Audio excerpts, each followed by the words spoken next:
The mountains of southern Lebanon echo silence now. Once they buzzed with rockets, commands, fear. Now, after massive strikes, leadership is gone. Hezbollah feared, powerful, backed by Iran, seemed almost untouchable. For decades, they stood a stronghold against Israel's power. But today, they look weak, exposed, defeated. How did Israel break them? Which leaders fell? What cracks appeared inside Hezbollah? And most importantly, what does this mean for Lebanon, for Israel, and for the whole Middle East? Stay with me because this is the story of a power shift, a turning point no one saw coming, and the consequences will be felt for years. This is Denzel speaking. Welcome to the World of Intrigue. Do not forget to subscribe in the channel and hit the like button if you're looking for more secrets to get revealed. The story begins in Lebanon more than 4 decades ago. The country was broken by civil war. Different groups were fighting for power. Poverty was everywhere. Families were living in fear. And in the south, Israel had invaded, taking land and forcing many Lebanese to flee their homes. Out of this chaos, something new was born. A group of young Shia men, angry, desperate, and determined, came together and they called themselves Hezbollah, the party of God. At first, they were small, just fighters hiding in villages, training in secret, using old weapons, but they had something powerful, a vision. They wanted to resist Israel, push it out of Lebanon, and create a movement that couldn't be ignored. In the early days, Israel stepped in money, training, weapons. Hezbollah was no longer just a group of rebels. It became a machine designed to fight, to survive, to spread influence. With Iran's support, they grew fast and they built networks, trained young men, and learned to hide among civilians so Israel could not strike easily. But Hezbollah wasn't only about guns and rockets. They understood something bigger, that the real power comes from people. So they began opening schools, hospitals, charities, and they gave food to the poor. They helped rebuild homes destroyed by war. And for many Lebanese Shia's family, Hezbollah became more than a militia. It became a lifetime. They were fighters, yes, but also protectors and providers. The dual identity made Hezbollah stronger. But the 1990s, they weren't just another armed group. They were a state within a state. They controlled areas in the southern of Lebanon. They had their own TV channel, their own leaders, their own laws. While the Lebanese government was weak and divided, Hezbollah was organized, disciplined, and growing richer. And then came the greatest victory. In the year of 2000, after years of fighting, Israel pulled its troops out of southern Lebanon. For the first time, Israel left without victory, and Hezbollah claimed the credit.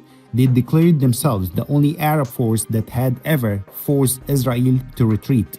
Overnight, they became heroes, not only in Lebanon, but across the Arab world. From that moment, Hezbollah's image has been changed. They were no longer just a militia. They were the resistance, the symbol of defiance against Israel. Songs, posters, and chants praised their fighters. Hassannasrallah, the leader, became a legend. His speeches were broadcast on giant screens in Beirut. His face printed on banners held high in protest from Gaza to Cairo. But the rise of Hezbollah also brought danger. Their power worried not only by Israel, but also other Arab states, especially those who feared Iran's growing influence. Hezbollah was no longer just Lebanon's problem. It was becoming a regional force. In every battle, every rocket launch, every speech from Nasrallah, their message was clear: we will never accept Israel. We will never back down. Their hardened image gave them followers, but it also gave Israel a reason to watch, to plan, to wait for the day they could strike back.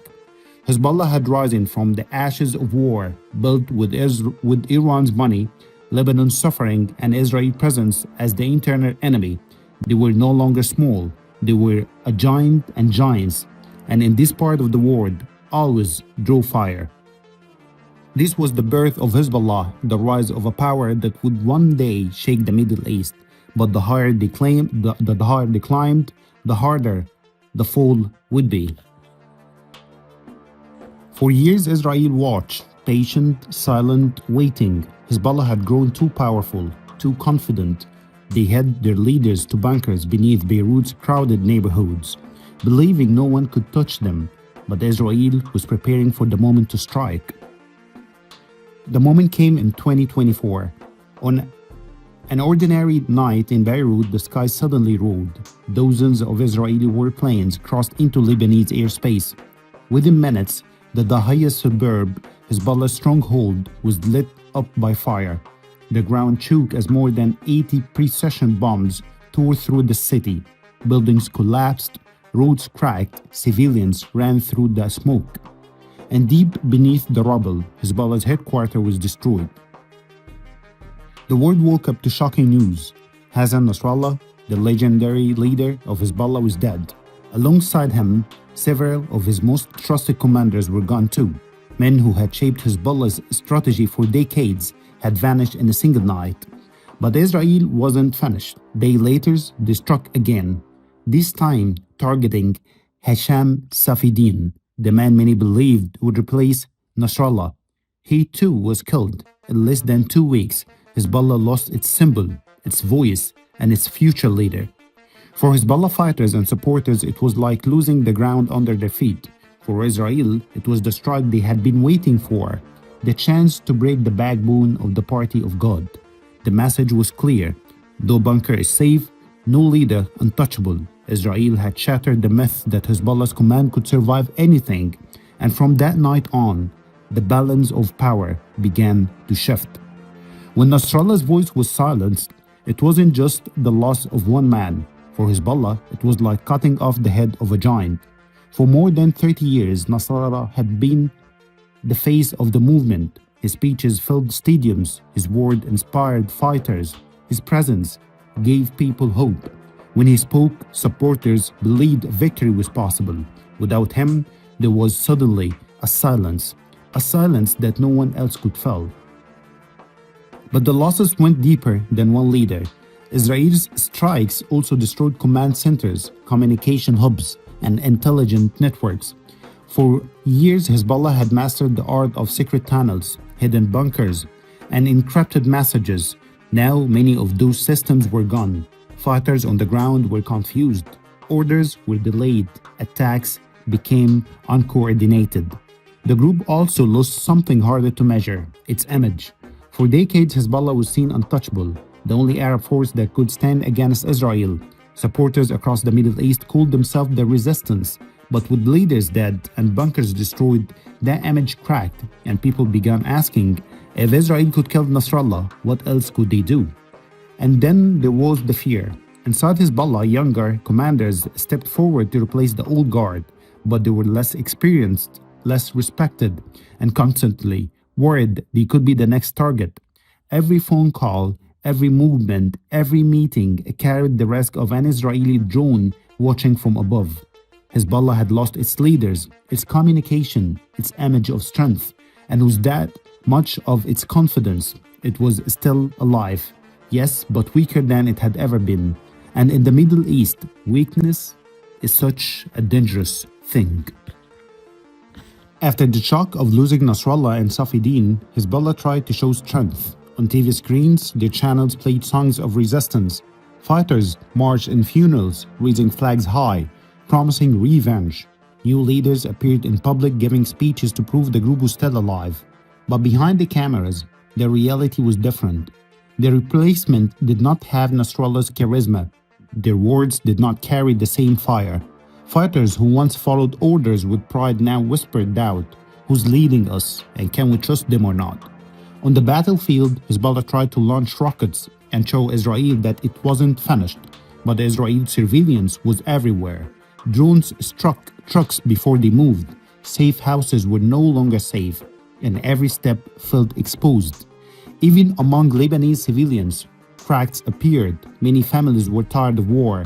They had lost homes, jobs, and loved ones.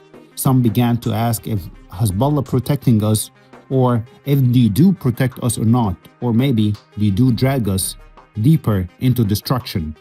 The group was trying to recover, to rebuild its image of power, but every move revealed the truth. Hezbollah was no longer untouchable. It was wounded, shaken, and weaker than it wanted the world to believe. Hezbollah's defeat was not just about losing leaders or bunkers, it was about shifting the balance of power in the Middle East. For decades, Hezbollah has been Israel's most dangerous enemy. On its northern border, the rockets could reach deep inside Israel.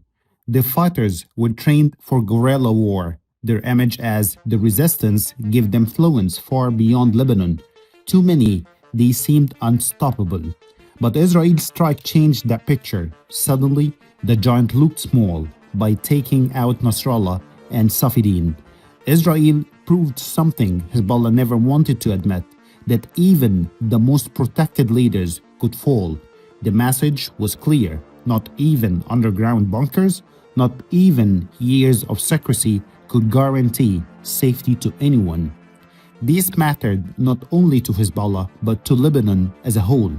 The Lebanese government longed too weak to challenge Hezbollah now, and so an opening. Other political groups began to say, if Hezbollah is broken, maybe Lebanon can take back control. Foreign powers, America, France, even Arab neighbors, watched closely, thinking this might be the chance to weaken Iran's grip on Lebanon. For Israel, the victory meant more than removing a threat. It gave them breathing room. Fewer rockets meant calmer nights for families in the north. A weaker Hezbollah meant fewer surprises across the border. It wasn't the end of Niger, but it was a pause, a rare moment of control in a region full of chaos. But there is also a warning hidden inside this victory. History in the Middle East shows that when one power falls, another often rises, and sometimes what grows from the ashes is even more dangerous. Hezbollah may be wounded today, but its story is not finished, and Israel knows that what looks like peace can quickly turn into the beginning of the next war. Hezbollah may be defeated on the battlefield, but its future is far from over. In Lebanon, pressure is building. The government, backed by outside powers, may try to disarm Hezbollah once and for all. For years, this has been the dream of many in Beirut, a Lebanon where only the state holds weapons, not militias. But here's the problem: Hezbollah will not give up its guns easily. For them, weapons are not only protection, they are identity, pride, and power. And when a group refuses to disarm, the road can quickly turn dark. Could this lead to some kind of a civil war inside Lebanon itself? Or maybe could Hezbollah, once the resistance against Israel, find itself fighting against its own people? Some believe this could spark a new civil war, tearing Lebanon apart once more. Others believe Hezbollah would try to survive quietly and waiting for another chance to rise again. But the truth is, no one knows. And you tell me, what do you think? Will Hezbollah clash with the Lebanese government if forced to disarm, or will they find another path to keep their power? Share your thoughts, because the future of Lebanon may depend on that very question.